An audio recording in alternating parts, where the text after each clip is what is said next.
It's a cuttlefish mimicking a human. I really hope that's what it is. I mean, cuttlefish do all kinds of weird things, so I can't say for sure.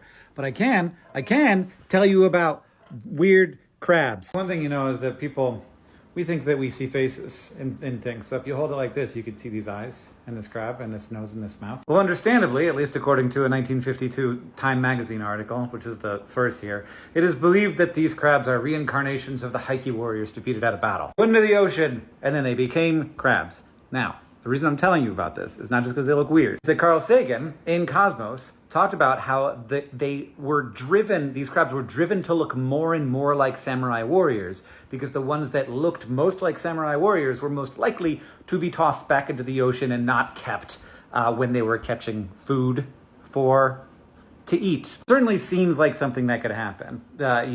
One that looks a little bit like a warrior, you throw it back, they start breeding with each other until they look more and more like warriors, so we selectively breed crabs to look like samurai, and that's awesome. But this has been called into question, particularly because these crabs are not eaten. They are edible, but they don't tend to be kept as food, and so they might just be tossed back regardless.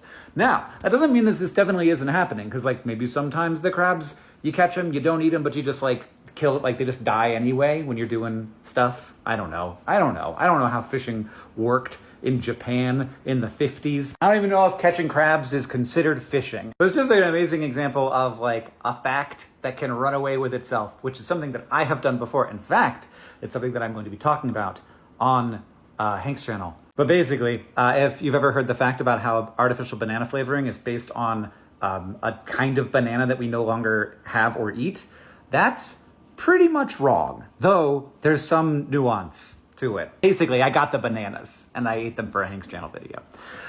And then I learned, and then I edited a 12-year-old SciShow video.